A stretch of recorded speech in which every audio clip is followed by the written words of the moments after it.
This is a quick video about how to raise your bobbin thread up from the back of your work when you're doing free motion quilting or thread painting.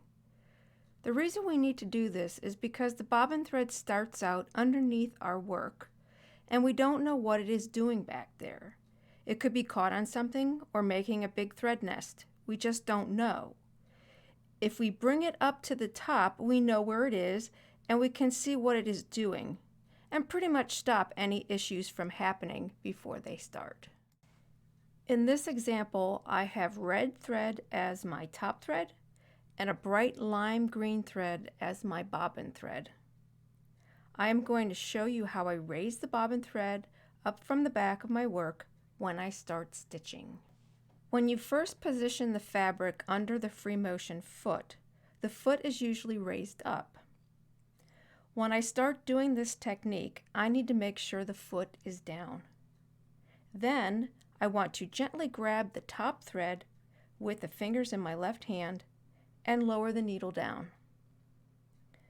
Then raise the needle back up. I haven't done anything different except lower the needle and then raise the needle. At this point, I take the top thread, which I've been holding on to not very tight until now. Now I'm going to tug on that top thread, and you can see that the green bobbin thread is pulling up from the back of my work. I continue pulling up on the top thread, and you could see the bobbin thread is in a loop. I just keep tugging at it until the tail comes out. If you find that you're tugging and tugging and tugging and the tail's not coming out, it means you're unwinding it from the bobbin. Just tug on the other side of the loop until the tail comes out. Now I have the top thread and the bobbin thread above my work, and I'm ready to get stitching. I'm going to lower the needle down, move the thread under the foot, and hold my left hand on the threads. And start stitching with several short stitches, then move on to a normal pace.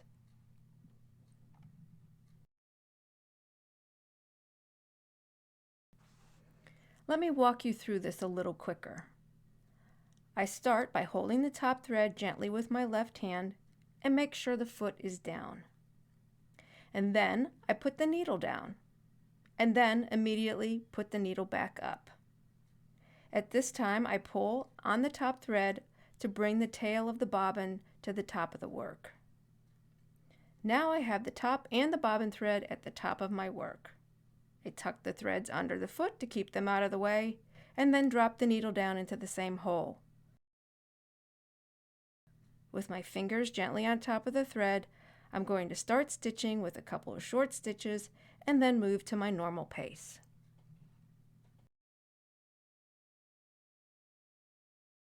When I'm ready to stop stitching, I'm basically doing the same process but in reverse order. I make a few short stopping stitches, then raise up the needle and the foot. I pull up the top thread in a big loop.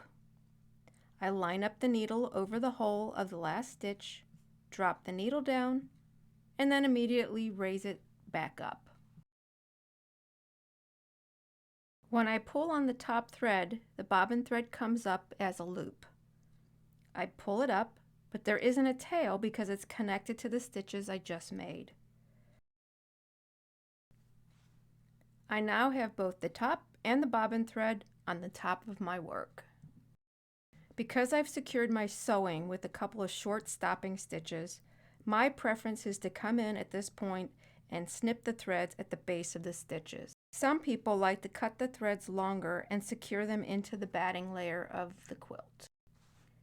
After cutting the longer tails, I pull at the back side of the bobbin thread, pulling it to the back of the work. Now I have two tails, and I could tie them in a knot and then weave the tails into the batting. I end my stitching with a couple of short stopping stitches. The needle goes back up, but notice I can't pull up the thread until I raise up the foot. So the needle goes up, the foot goes up, and I can easily pull on the top thread into a loop. Next, I position the needle over the hole of the last stitch, lower the needle down, and immediately raise it back up. Then I can try to pull up the bobbin thread loop. Sometimes it's helpful to use something to grab the loop.